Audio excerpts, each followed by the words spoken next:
Hello everyone and welcome back to the channel. I hope everyone watching had a wonderful Christmas and holiday season. COVID has certainly made this past year a tough one, but nonetheless, we look forward to brighter days.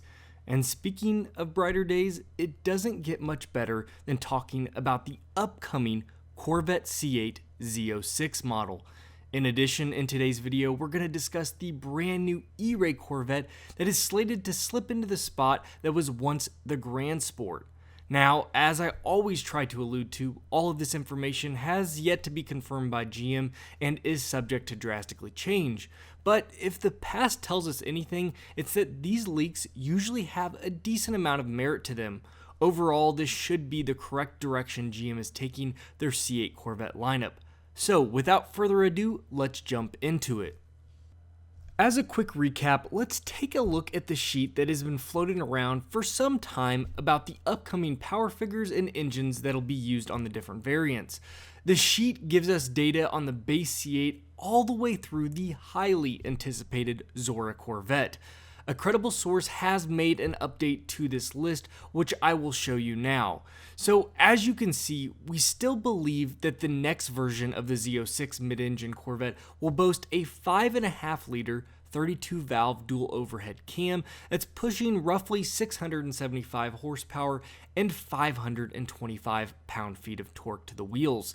While torque may be down from previous generations for the Z06, remember, this is the mid-engine layout with a dual clutch transmission that will heavily aid in putting the power down, making this car significantly quicker than even the previous generation Z06. The sheet also makes the change to the name of the Grand Sport, instead opting to call it as the E-Ray, which we've heard lately. The E-Ray Corvette will truly be a first of its kind for the Corvette lineup. It's adding a hybrid design. The 550 horsepower and 550 torque may sound a bit low, but this E-Ray is supposedly going to come with an all-wheel drive system. I mean, talk about grip for a Corvette.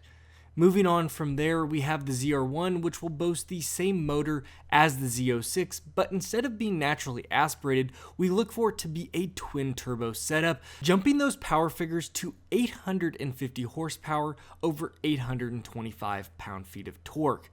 Then, of course, we reach the Zora, the end-all of Corvettes. It's a ZR1 style setup with a hybrid design that will reportedly make 1,000 horsepower and a staggering amount of that in torque. That car will be something to marvel at if it does in fact become a reality.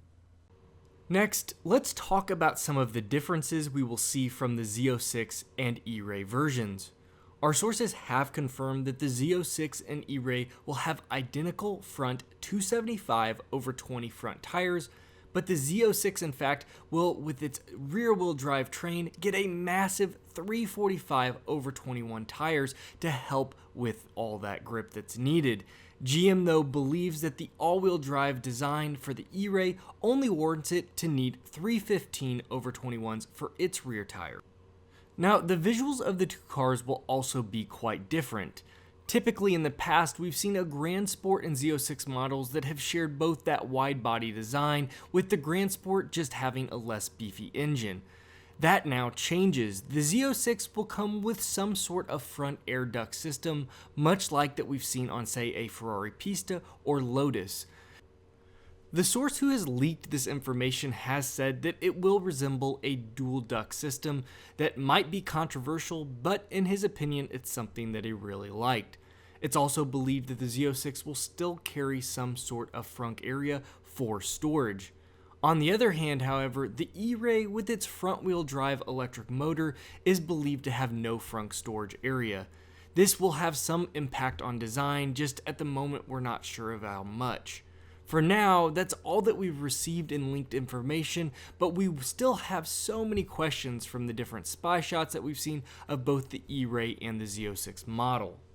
I know personally one of my biggest questions is, what will the exhaust layout of the Z06 be?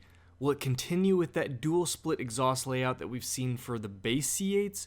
Or is some of the prototypes that we've seen out there in spy shots that have that center exhaust the new Z06 layout? I have even seen some unverified links that say there is some potential for a mid-rear exhaust system, and that would look much like what we see on, say, a McLaren 720S.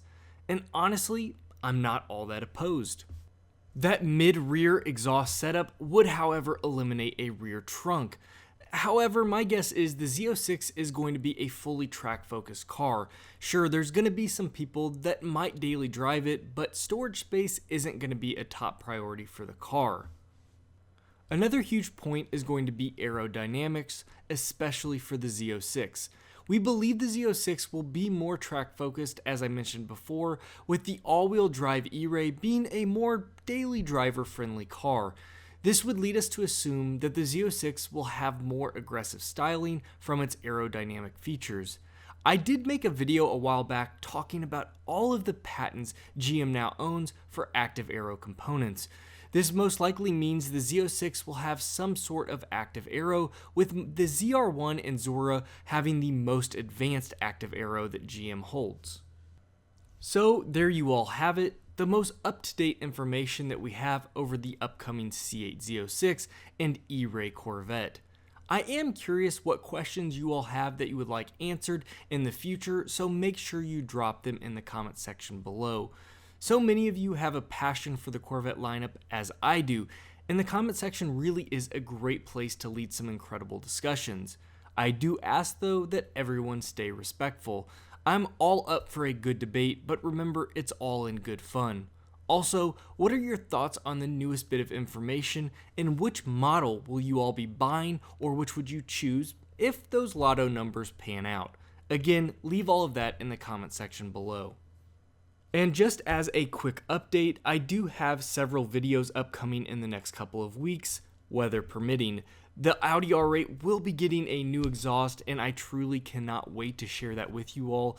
I know it's going to really transform the car into what I believe the car should have come from the factory. So we're going to be doing a full in-depth review on that new exhaust and kind of, just going over the car, checking out, what it does to really add to the excitement level of the car. Because I know actually I've got some subscribers out there that own R8s or are looking at the R8s because they've come down in price considerably. So it's certainly something a lot of you might be anticipating or excited to see once it dropped that video. And just to wrap things up, 2020 really was a wacky year. I had a lot of plans for car shows and other bits of car fun for my channel, but between COVID and a new addition to our family, that really just hasn't quite panned out this year. With that being said, thank you to all of my loyal subs out there. You all rock, and I promise that 2021 is going to be a great one for this channel. As always, you all take care, and I'll see you next video.